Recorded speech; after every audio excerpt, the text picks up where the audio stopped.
2023 was my favorite year of gaming, which is not something I say lightly. I just want to pause and take a moment to document it here so I can look back as an old man at this video and say, I do want to mention everything I played here, so hopefully you won't be overwhelmed, but will enjoy this look back at the best year of video gaming as well. Quick side note, Super Mario RPG, Super Mario Wonder, and Spider-Man 2 are all games I asked for Christmas, so I haven't played them enough to properly talk about them yet. So, these 3 games will not be ranked. Alright, let's go.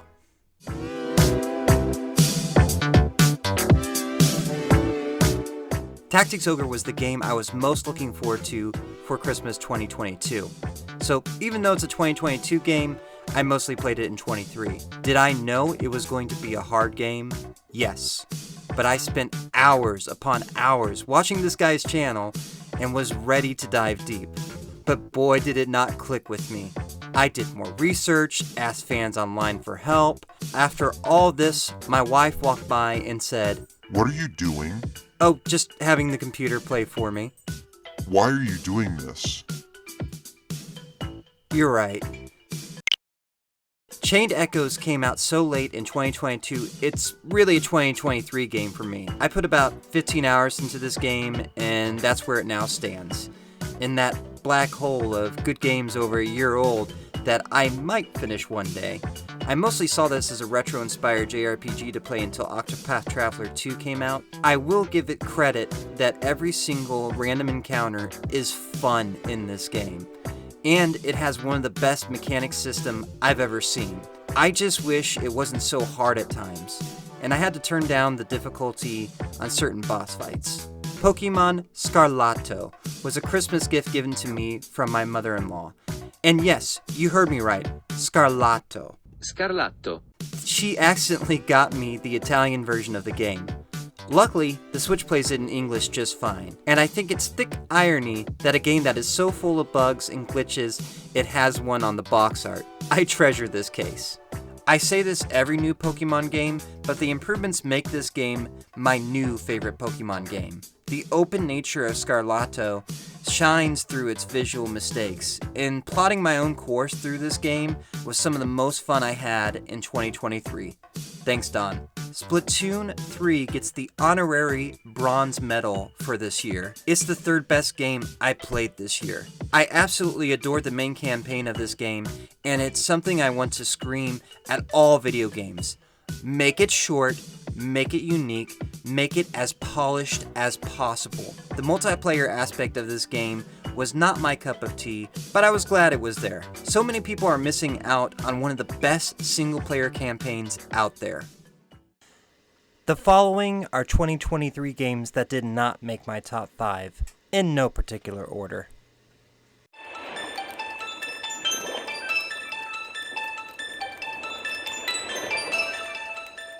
Final Fantasy XVI came out June 22nd, 2023, and on that day, I was so mad to play it. This wonderful, fantastic game, because I wanted to play so many other wonderful, fantastic games. A problem I've never had before in my life. I appreciate that a video game in 2023 puts story as its main focus. It's this story and learning how to cheese the mechanics that saw me through to its end. I played this game in small bursts when it first came out, but in the last 2 weeks of October, I realized that I actually had time for this game, and I spent those 2 weeks slowly marathoning the second half of the game. That relaxing slowdown near the end of this busy year is one of the most cherished moments in my life. The game was just okay though. Hogwarts Legacy. I wanted it for my birthday. Best exploration in a video game ever. Hated the mechanics. Dropped the game near the 10-hour mark. Metroid Prime Remastered is just a joy to play with its heavy Nintendo vibes, and the remastered version with updated graphics at a discounted price makes it a steal. I did drop the game a third of the way through just cause shooters aren't really my thing, but for a while, this was the game I'd play in between games with a big ol' smile on my face. Thanks, Mom. Octopath Traveler 2. If I could make a dream video game, it would be retro-inspired, but modernized.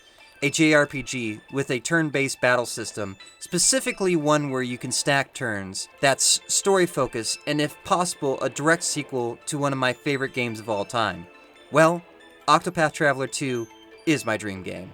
I've actually written a 2-hour video script of how much I love this game. However, I kept running into an issue where my characters were underleveled for the next chapter, and despite trying various methods I found online, I couldn't find a good way to grind those levels. After repeated grinding sessions, I stopped having fun around the 50-hour mark and stopped playing. I love it too much to give it up, but as of this writing, we're on a break. Wargroove 2. What a surprising delight this game was. I love getting games on sale, trying them out for a few hours, then moving on, because sometimes you discover a game like Wargroove 2, where you just have to play it through to the end. I wasn't super impressed visually by this game, but got a weird deal where I scored this gem for $7. It's a completely different game to play than to watch. Mechanically, it's a 10 out of 10 game. It does what I've wanted strategy JRPGs for so long to do. There's no character leveling. Your army is more like chess pieces. Some pieces are more powerful than others. And the chessboard changes every time. So once you've created an effective strategy, the map ends and you have to create a new strategy. Love this game. Baldur's Gate 3. Work got really busy for me, and my friend Steven was excited about the PS5 release of Baldur's Gate 3. So I decided to go ahead and make a day of it. I asked off Saturday, September 2nd, used my cashback money from my credit card to get an early copy of Baldur's Gate 3. Steven sent me a picture of the space he cleared out in his kitchen for me to play, and I looked forward to it so much I made it my phone background. All I can say is, I'm glad when the day came that Baldur's Gate 3 was not a disappointment. Sure, I only played it for that day, but oh boy, what a day. Sea of Stars was my last game to play in 2023, and what a game to end this year on. I love that indie games like this pick up the passion, the heart and soul of old video games and turn it into something new. As I see more and more of my favorite games series changing to become more mainstream, it's games like this that remind me of what I used to love about gaming. Before I get into my top 5, here are a couple games that I missed in 2023. Tales into Riviere. I want to play this game so bad. It's a combination of so many geeky things I love about video games. I absolutely would have made the time for it too if it weren't for every single reviewer who talked about this game, mentioning you need to play or at least be familiar with the other 9+ games in the series, which I'm honest to goodness contemplating. Street Fighter 6. This game blindsided me so much whenever it came out, on how much everyone fell in love with it. But it came out in June, when I was drowning in games the most, so I passed on it. Now at the end of the year, learning characters with everyone else is gone, with only Chad Beefcake players left online. Number 4. Fire Emblem Engage. Initially my biggest disappointment of 2023, that turned into one of my favorite games of the year. Listen, I've written a script for this already. I already have the thumbnail, but I'll try to summarize. I stumbled across Backlog Battle's video about how Fire Emblem Engage was initially developed to be a special anniversary title and was supposed to be a celebration of the entire Fire Emblem series. My perspective changed. This wasn't the story-heavy follow-up to Three Houses I wanted it to be. This was something different. I decided to do what I called a sexist cis male run of the game, only allowing my main male character to fight with female characters, and I had so much fun. This limitation and change of my perspective made me truly enjoy a game with the worst storyline I've ever played. Ironically, the gameplay is so good, and now that I can skip the cutscenes, I'm more likely to replay this game more than any other game this year. Empowered Woman with Hunks Run, anyone? The bronze goes to The Legend of Zelda Breath of the Wild. The games are so similar, I mix it up in my mind.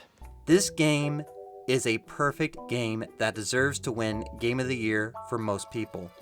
For me, I had an easier time picking up the controller to play this game more than any other game. Going from point A to point B and letting Nintendo surprise you with a myriad of distractions along the way was just great. I also got the piggyback guidebook, and working through the tougher parts of the game offline, flipping through the pages of text and not hearing some YouTuber's voice brought me back to a place of peace I didn't think was possible in 2023. I feel like I need to spend the rest of the time here explaining why it is not my number one game of the year. 2 words: diminutive returns. I was planning on spending 200 hours learning everything about this masterpiece, but around the 60-hour mark, I noticed every quest took longer and longer to do, was harder and harder to find, and gave less and less reward. So I fought Ganon and ended it. Even though Tears of the Kingdom is way more story-focused than its predecessor, Breath of the Wild, the story can eat dirt according to Nintendo because it's all about the gameplay. Listen, they obviously made a success here. It just soured perfection for me. And if I wasn't such a legalistic black and white person, here is where I would put Splatoon 3. Yes, above Zelda. And that's why my top 5 is a top 4. The silver goes to Pikmin 4. Our savings saw the bulk of our tax return. With the rest, I built the kids a swing set, my wife bought some recipes, and I got 2 Nintendo vouchers, one for Splatoon 3 and the second for Pikmin 4.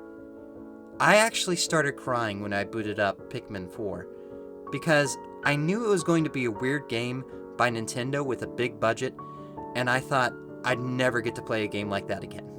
I actually played all 4 Pikmin games this year, but the first 3 don't hold a candle to Pikmin 4. The game is actually a decent length. I spent over 30 hours doing everything I wanted in there, which is more time than I spent beating the first 3 games combined. It follows that great Nintendo philosophy where it's not just one game, but over 100 mini-games or challenges that compose one game. So you're constantly feeling rewarded for playing. I swapped my top 2 games so many times, and it's possible that this really is my favorite game of 2023, but I had to place it here. But before I tell you what my golden number 1 pick for 2023 is, I want to mention my biggest disappointment of the year. Tales of Symphonia Remastered for the Switch. My roommate in college had the original game for the GameCube, and I always wanted to play it with him. So when I heard a remastered port was coming out, I got excited to finally play this gem. I think Good Vibes Gaming Video discusses the problems with the Switch port better than I could, but even though some of those issues got patched, it's sad to say that my roommate's GameCube version still runs better than even the PS5 remaster. And now, for the golden number 1 choice, Xenoblade Chronicles 3 Future Redeemed. Let's address the elephant in the room here first. This is DLC for my favorite game of 2022.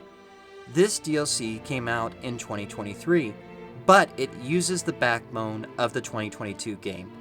To that elephant, I say, I spent 40 hours playing this DLC, which beats most of my full-size games I played this year, and it's a unique story. When I think about the most fun I had playing a game this year, Future Redeemed stands on top. It has the story focus like Final Fantasy 16. It has the Nintendo fun like Pikmin 4 and Splatoon 3. It has various size objectives like Tears of the Kingdom. And it has strategic gameplay like most of the games I played this year. Yes, I find it funny that the DLC of an oversized game is a regular sized game interpretation of that oversized game. If I have one regret, it's that I marathoned this game to beat it before Zelda came out. That ended up being the right thing to do in the long run, but I wish I had taken the game slower so I could have enjoyed it more in the long run.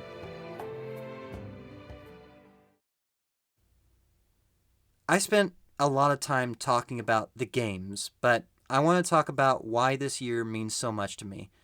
A lot of change happened to me in 2023. We went from a family of 3 to a family of 4. I started working days instead of nights.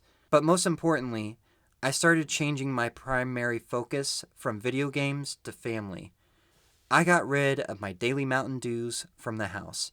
I started exercising before work and changed things around so from the moment I clock off work to the moment our kids go to sleep, I'm loving on them and focusing on them. Video games became the backdrop. They filled the gaps of my life this year. 2023 is my favorite year of gaming because, yes, it was the most stacked year of great games I loved playing. But also, when I think about those great games, I see the moments of my life that were on top of them. Playing video games less surprisingly made me enjoy and appreciate games even more. Thank you, 2023, and cheers to 2024.